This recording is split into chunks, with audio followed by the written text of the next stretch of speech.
오늘 우리는 에스라서 5장을 읽었는데 이 에스라서에는요, 바벨론 포로에서 돌아와서 성전을 다시 건축하는 이스라엘 사람들의 이야기가 기록이 되어 있습니다.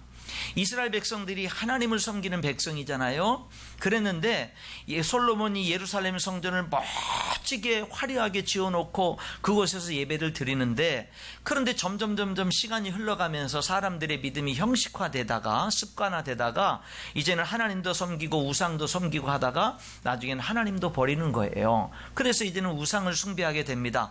성전은 너무 멋있는데 그 성전에서 와가지고 예배 드려야 될 사람들은 이게 하나님 앞에 이게 멀어지고 우상 숭배하고 타락한 거예요. 그러니까 하나님은 성전이 의미가 없다 이겁니다. 그 안에서 예배드리는 사람들이 타락하니까 하나님은 성전도 필요 없다라는 거예요. 그래서 하나님이 하나님의 거룩한 이름을 두신 예루살렘 성전을 버리십니다. 하나님이 떠나요. 그리고 나니까 어떤 현상이 일어나냐면 이스라엘 나라가 주변의 강대국들에게 짓밟힘을 당하고 그 강대국의 나라의 군인들은 이제 이 예루살렘 성전 안에까지 들어와서 약탈하고 그 다음에 파괴하고 불사르고, 그래서 예루살렘 성전을 완전히 황폐화시켜 버립니다. 그리고 이스라엘 백성들을 다 잔인하게 죽이고, 그나마 살아있는 소수의 사람들은 뭐냐면 바벨론까지 다 포승줄로 묶고 다 포로로 끌고 갑니다. 이스라엘 땅에는요, 이제 가난하고 힘없는 소수의 사람들만 남겨놓고 이제 나라가 완전히 망해버렸어요. 이제는 그 나라가 다시 회복될 가능성이 없습니다. 다시금 일어날 수도 없어요. 하나님께 예배드리던 성전도 다 불타버리고 파괴돼 버렸습니다. 그런 상황에 있는데 하나님은 선지자들을 통해서 70년 만에 다시금 회복될 것이다 라고 하는 메시지를 주셔요. 근데 그것이 이루어질 수 있는 가능성은 어디에 봐도 없습니다. 그런데 이 바벨론이 페르시아에 의해서 무너지고 페르시아의 초대 왕인 이 고레스 왕은 왕이 되자마자 칙령을 선포합니다. 무슨 칙령을 선포하냐면, 내 나라에 포로로 끌려와서 살고 있는 이스라엘 백성들 가운데 자기 고국 땅에 돌아가서 살고 싶은 사람들은 내가 허락하니까 다 돌아가도 좋다라는 명령을 내리고, 너희들이 고국 땅에 돌아가서 너희들이 섬기는 하나님의 성전을 다시 건축해라, 거기에 대한 모든 것들은 도와주겠다, 이런 명령을 내립니다. 여러분, 그러니까 인간적인, 내가 노력해가지고 내가 몸부림쳐서 이루어지기에는 가능성이 없는 그 일도 하나님이 허락하니까 쉽게 되는 거예요. 하나님이 허락하니까. 여러분, 이런 역사들이 여러분의 삶 가운데도 이루어질 수 있는 줄 믿습니다. 우리의 삶 가운데도 이루어질 수 있는 거예요. 내 노력만으로는 불가능한 일도 하나님이 함께하면 쉽게 이루어질 수 있다라고 하는 겁니다. 그래서 우리는요, 소망을 버리지 않는 것이고, 그래서 우리는 하나님을 바라보고 하나님께 기도하는 것인 줄 믿습니다. 그래서 이스라엘 백성들이 드디어 바벨론 포로에서 1차, 2차, 3차에 걸쳐서 돌아와요. 돌아와서 그들이 이제 고레스 왕의 지원 하에서 성전을 건축을 합니다. 건축을 하다가, 그런데 성전을 건축하는데 이미 그 이스라엘 땅 주변에 살던 많은 사람들이 그걸 그냥 보질 않아요. 이스라엘이 다시금 흥왕하는 것을 주변 나라 사마리아를 비롯해서 주변에 있는 사람들이 반기질 않습니다. 그러니까 어떻게 하냐면 회방을 하는 거예요. 성전을 건축하지 못하게 회방을 하고, 그 다음에 성벽을 쌓지 못하도록 회방을 하는 겁니다. 온갖 회방을 다 하고 관리들에게 뇌물을 주어서 여러 가지 방해 공작을 하고 회방을 합니다. 그러다가 이제 왕이 바뀌고 나니까 아닥사스다 왕 때 이 주변 사람들이 뭐냐면요, 이제 조서를 올립니다. 왕이요, 이 이스라엘 백성들이 여기에 성벽을 건축하고 성전을 쌓는데 이거 못하게 해야 됩니다. 왜냐하면 이 사람들은 늘 반역하던 사람들입니다. 그 반역 때문에 이 성벽도 무너졌고 성전도 다 불에 탄 건데, 그들이 지금 다시 돌아와서 성벽을 쌓고 성전을 건축하고 다시금 그들이 강건해지면 이들은 또다시 왕에게 반역할 거고 세금도 안 바칠 거고 왕에게 분명히 어려움과 손해가 있을 겁니다. 그러니까 이 성전 건축을 못하게 해야 됩니다, 이렇게 얘기를 해요. 그러니까 이 아닥사스다라고 하는 이 왕이 그 조서를 보고 알아보게 한 다음에 일리가 있어요. 그래서 뭐냐면 명령을 내립니다. 그 권력으로 성전 건축을 중단시켜라. 못하게 해라. 그리고 내가 다시 명령할 때까지 기다려라. 이런 조서를 내리게 됩니다. 그 조서를 받자마자 권력자들이 다가와서 이제 성전 건축을 중단시킵니다. 그래서 예루살렘 성전은 건축이 중단돼 버렸어요. 얼마나 중단됐냐? 약 16년간 중단이 됐습니다. 한 16년 정도 동안. 그 다음에 중단시킨 이 아닥사스다 왕이 지나가고 그 다음에 다리오라는 왕이, 새로운 왕이 등극할 때까지 이 성전 건축이 중단되는 거예요. 자, 그런데 오늘 여기 본문에 보니까 그렇게 한 16년에 이렇게 세월이 흐르고 난 다음에 이제 하나님께서 말씀하기 시작하는 거예요. 선지자들을 통해서. 여기 5장 1절에 보니까 선지자들, 곧 선지자 학개와 이때의 선자 스가랴가 이스라엘의 하나님의 이름으로 유다와 예루살렘에 거주하는 유다 사람들에게 하나님의 말씀을 전합니다. 뭐라고 전하느냐? 성전을 건축하라고. 그러니까 2절에 스알델의 아들 스룹바벨과 요사닥의 아들 예수아가 일어나서 예루살렘에 있던 하나님의 성전을 다시 건축하기 시작을 하는 겁니다. 여러분, 여기서 우리가 참 주목해야 되는 건 뭐냐면, 예루살렘 성전이 왜 중단됐어요? 왕의 명령으로. 왕은 뭐라 그랬어요? 내가 다시 조서를 내릴 때까지 중단해라. 그리고 기다려라. 그리고 16년이 되도록 왕은 다시금 건축해도 좋다라는 어떤 명령도 없어요. 왕의 명령은 여전히 살아있고 유효한 가운데에 지금 그 왕의 명령과 상관없이 하나님의 사람들이 일어나서 외치기 시작하는 겁니다. 성전 건축해야 된다. 예루살렘 성전 건축해야 된다. 학개 선지자가 하나님의 말씀으로 외치고 스가랴 선지자가 하나님의 말씀으로 성전을 건축해야 된다라고 외치는 거예요. 이 선지자들은 왕의 명령과 상관없이 오직 하나님의 말씀만 듣고 전하는 겁니다. 그랬더니 신기한 거는 뭐냐면 이스라엘 백성들이요, 다 같이 지도자부터 시작해서 백성들이 일어나서 그 주의 종들의 말, 선지자들의 말을 듣고는요, 성전 건축을 시작하는 거예요. 왕이 다시 건축하라는 말이 없었는데 왕의 명령은 중단하고 다시 명령이 있을 때까지 시작하지 마 그랬는데 그들은 다시 시작하는 거예요. 왜? 선지자들이 말해서. 하나님이 건축하라고 했다는 하나님의 말씀 붙들고 건축을 시작을 하는 겁니다. 여러분, 그랬더니 어떤 역사가 일어나느냐? 주변에 있는 다른 나라의 총독들이 들고 일어나는 거예요. 누가 건축하라고 그랬느냐? 누가 건축하라고 그랬느냐? 그러니까 이스라엘 백성들이 뭐라고 대답하냐면, 중단시킨 아닥사스다 왕을 얘기하지 않고 건축하기 최초의 명령한 고레스 왕을 얘기하면서 고레스 왕이 건축하라고 그랬어. 그러면서 작정 건축을 하는 거예요. 그러니까 이 사람들이 막을 길이 없으니까 왕에게 다시금 조서를 올립니다. 이 이스라엘 백성들이 이 고레스 왕이 건축하라 그랬다 그러면서 건축을 하고 있는데 알아봐 주시고 우리들이 이들에 대해서 어떻게 해야 될지 좀 왕이시여 우리들에게 명령을 내려주세요. 그래요. 그 시대 왕이 다리오 왕입니다. 다리오 왕 2년 통치 시절인데 이 다리오 왕이 그 조서를 보고는 명령을 내립니다. 얘들아, 혹시 뭐 역사 뭐 이렇게 사고라든지 뭐든지 다 찾아봐서 고레스 왕이 이스라엘 백성들에게 성전을 건축하라고 한 조서가 있는지 찾아봐라. 그렇게 이 다리오 왕이 이제 알아보게 하니까 여기 6장에 넘어가면 여기 6장 1절에 이에 다리오 왕이 조서를 내려 문서 창고 곧 바벨론의 보물을 쌓아둔 보물 전각에서 조사하게 하여 메데도 앙메다 궁성에서 한 두루마리를 찾았으니 거기에 기록하였으되 고레스 왕 원년에 조서를 내려 이르기를 예루살렘에 있는 하나님의 성전에 대하여 이르노니 이 성전 곧 제사 드리는 초소를 건축하되 4절에 그 경비는 다 왕실에서 내리라. 그 다음에 7절에 성전 공사를 막지 말고 건축하게 하라. 8절에 왕의 재산 곧 유브라데강 건너편에서 거둔 세금 중에서 그 경비를 이 사람들에게 끊임없이 주어서 그들로 멈추지 않게 하라. 10절에 그들의 하늘의 하나님께 향기로운 제물을 드려 왕과 왕자들의 생명을 위하여 기도하게 하라. 예.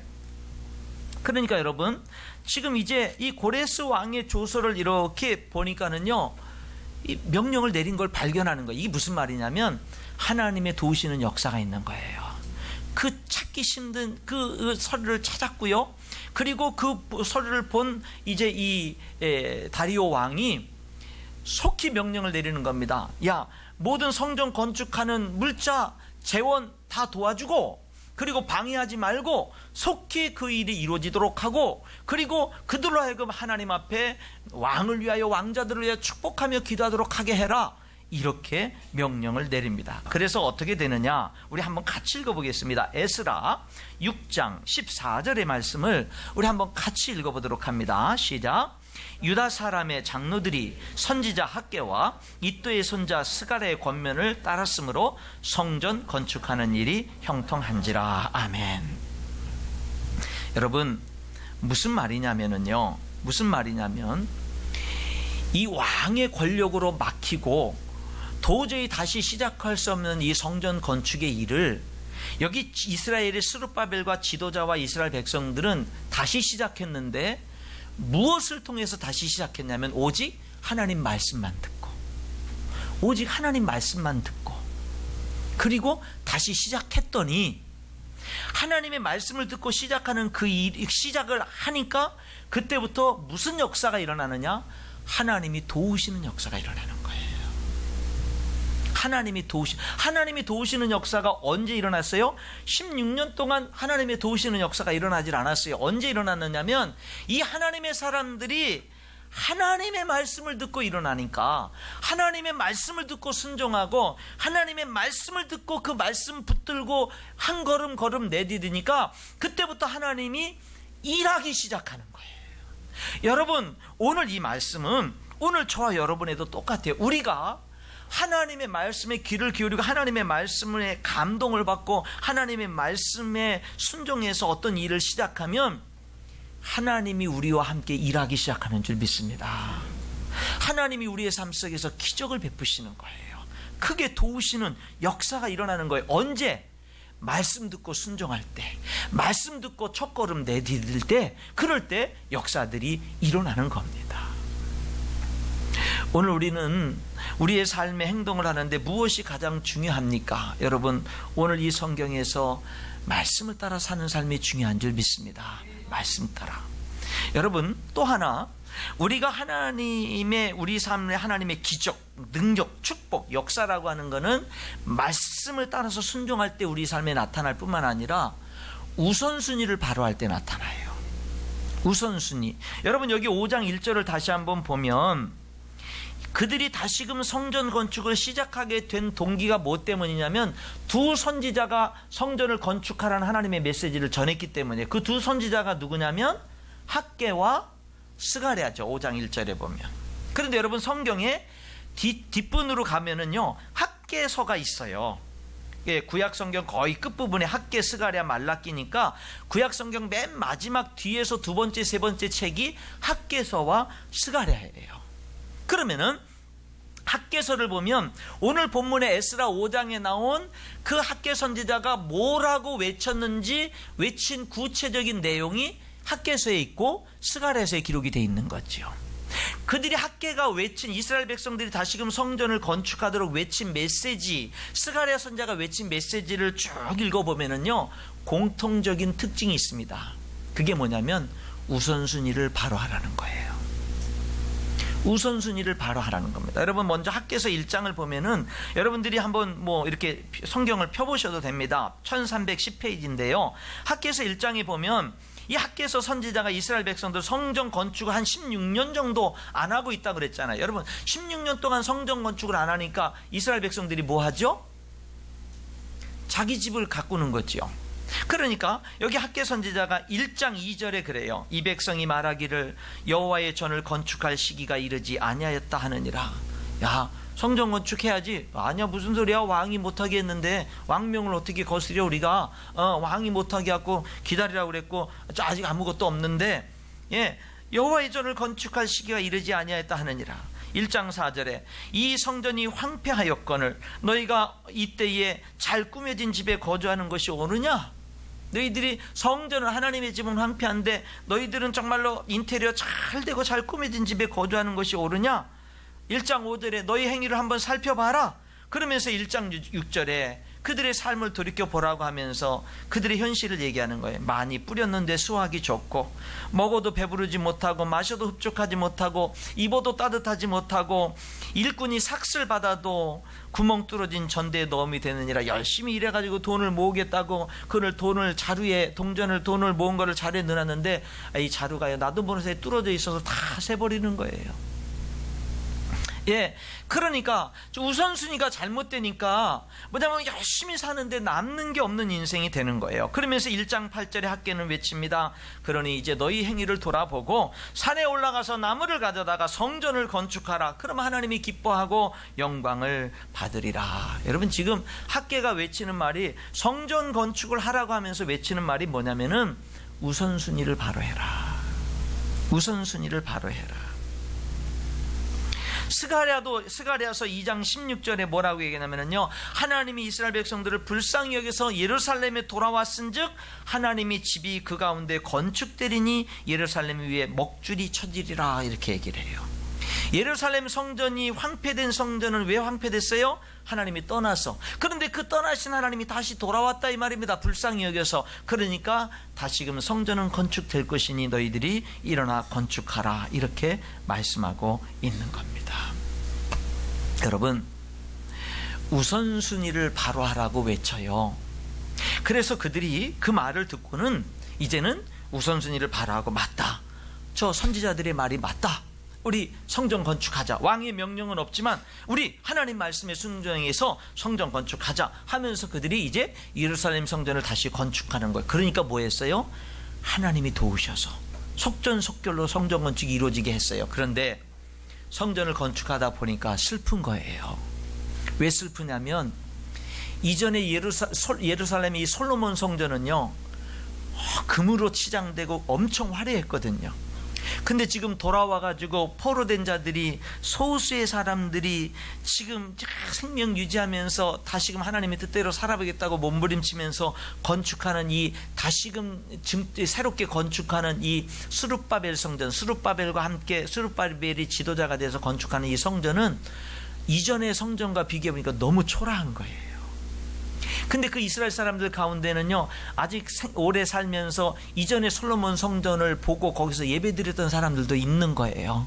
그러니까 뭐예요? 너무 슬픈 거예요. 하나님을 떠났던 자기들이 정말로 이렇게 포로로 갔다가 포로로 됐다가 나라가 망했다가 겨우 돌아와서 다시금 이렇게 성전을 이렇게 초라하게 짓고 그곳에서 다시금 시작하는 자기들의 모습이 너무너무 초라한 거예요. 그래서 학개서로 여기 2장에 보면은요, 3절에 이렇게 말해요. 너희 중에 이 성전의 이전 영광을 본 자가 누구냐? 이것이 너희에게 어떻게 보이느냐? 이것이 너희 눈에 보잘것없지 아니하냐? 너무 초라한 거예요. 그런데 여러분, 2장 9절에 놀라운 외침을 합니다. 이 성전의 나중 영광이 이전 영광보다 크리라 그래요. 지금 볼 때는요, 정말 비교가 안 돼. 이전에 솔로몬이 지은 그 예루살렘 성전과 지금 스룹바벨이 지은 이 예루살렘 성전을 비교해보면 비교가 안 돼요. 너무 초라한데 지금 여기 학개 선지자가 뭐라고 외치냐면, 지금 이 초라하게 보이는 이 성전이 솔로몬 성전보다 영광이 더 클 것이다 이 말이에요. 아니, 큰 게 없는데 어떻게 커요? 크다는 증거가 그 이유가 뭐예요? 그 이유를 여기서 뭐라고 얘기하냐면 2장 4절에 이렇게 얘기하는 거예요. 하나님이 내가 너희와 함께 하노라 만군의 여호와의 말이니라. 여러분, 그 영광이 더 큰 이유는 뭐 때문이냐면 하나님이 함께 하기 때문이고요. 또 하나는 뭐냐면, 또 하나는 여기에 이렇게 얘기를 합니다. 7절 있죠. 또한 모든 나라를 진동시킬 것이며 모든 나라의 보배가 이르리니 내가 이 성전의 영광이 충만하게 하리라. 만군의 여호와의 말이니라. 모든 나라의 보배가 이른다라고 이렇게 말씀하면서 사모하는 그분이 임할 것이라고 말씀하면서 메시아, 하나님의 아들 예수 그리스도가 드디어 그 초라하게 보이지만 그 성전에 예수님이 임할 것을 예언하고 있는 거예요. 여러분, 그러니까 진짜 영광이 뭐지요? 진짜 영광은 외형적인 화려함이 진짜 영광이 아니라 하나님이 함께하는 게 진짜 영광이라는 거예요. 아멘입니다. 하나님이 함께하는 게 진짜 영광이라는 거예요. 여러분, 우리들은요, 열심히 사업하는데 어려울 수 있고, 열심히 직장 사는데 어려울 수 있고, 열심히 하나님의 뜻대로 사는데 여전히 어떤 인생의 광야길을 통과할 수 있어요. 여러분, 그런데 우리가 정말로 여기 성경 말씀처럼 무엇이 중요한지를 우리들이 알아야 되는데, 그것이 뭡니까? 외적인 것도 물론 중요하지만 그 이전에 우리들에게 중요한 게 뭐냐면 하나님이 함께하는 것인 줄 믿습니다. 하나님이 함께하는 거예요. 이 스룹바벨과 함께 지은 이 초라하게 보이는, 그래서 그것을 본 사람들이 슬피 울 수밖에 없는데, 그 성전이 이전 영광보다 더 큰 이유가 뭐냐면 하나님이 함께하고 메시아이신 예수 그리스도가 그 성전에 임하기 때문에 가장 큰 영광이 된다라는 것입니다. 여러분은 누가 진짜 여러분들의 보호자가 되십니까? 많은 사람들이 물질이 나를 보호하고 나를 지켜준다고 믿지요. 건강이, 사람이, 가족이, 여러 것들이 나를 이렇게 보호한다고, 직장이, 사업이 나를 보호하고 나에게 성곽이 된다라고, 나의 요새가 된다라고 생각할 겁니다. 그런데 여기 스가랴가 하는 말은 뭐예요? 하나님이 보호자가 된다라는 겁니다. 하나님이 보이지 않는 불성곽이 된다라는 겁니다. 여러분, 내 인생, 물질이 나를 지켜주는 것보다 하나님이 나를 지켜준다는 것을 더 믿을 수 있기를 축원합니다. 직장이 나를 지켜주는 것보다 하나님이 나를 지켜준다는 것을 우리가 더 신뢰할 수 있기를 축원합니다. 사람이 나를 지켜주는 것보다 하나님이 나를 지켜준다는 이 믿음을 우리가 가져야, 이 믿음을 분명히 해야 믿음으로 살 수 있는 거예요. 이 믿음을 분명히 해야 하나님이 우선순위가 될 수 있는 거예요. 여러분, 오늘 이 에스라나 여기 학개나 스가랴나 이런 사람들이 지금 다 외치는 것은 뭡니까? 우리가요, 정말 하나님의 역사가 언제 이루어지느냐, 하나님의 능력이 언제 나타나고 하나님의 영광이 언제 우리의 삶 가운데 임하냐면, 말씀 따라 살아갈 때, 하나님 앞에 우선순위를 바로 할 때, 정말로 성전 건축이 정말 중요한데 그 성전 건축을 해야 되는데, 내 집 건축보다 성전 건축을 먼저 해야 된다고 말씀하고 있고, 그런데 성전 건축보다 먼저 해야 될 것이 내 신앙 건축을 먼저 하라는 거예요. 하나님과의 관계를 바르게 맺고 우선순위를 바르게 한 다음에 그런 일들을 감당해라 라고 하는 겁니다. 하나님 말씀에 순종하면 하나님이 일하십니다. 하나님 앞에 여러분들이 믿음의 우선순위를 바로 하면 여러분의 삶에 하나님의 영광이 임합니다. 하나님의 축복이 임합니다. 여러분, 저는 이 우선순위 문제에 대해서 이것을 잠시 제가 한번 만들어 봤어요. 한번 이거 보시면, 사람들이 나 위에 물질을 두고 살아가요. 많은 사람들이. 내가 무슨 일을 결정하든 무슨 일을 하든 다 물질이 중요하고, 물질에 의해서 결정되어지고, 물질에 의해서 선택하고, 물질에 의해서 이끌려가는 경우들이 많아요. 기준들이 물질이 돼요. 많은 사람들이. 그래서 물질이 내 위에 있어요. 그리고 하나님이 내 밑에 있어요. 하나님을 주인이라고 부르는 그리스도인들도 어떤 사람들은 실제 삶에 있어서는 하나님을 밑에 두고 물질을 위에 두고 살아가는 그리스도인들, 실제 삶의 모습이 이런 사람들이 있어요.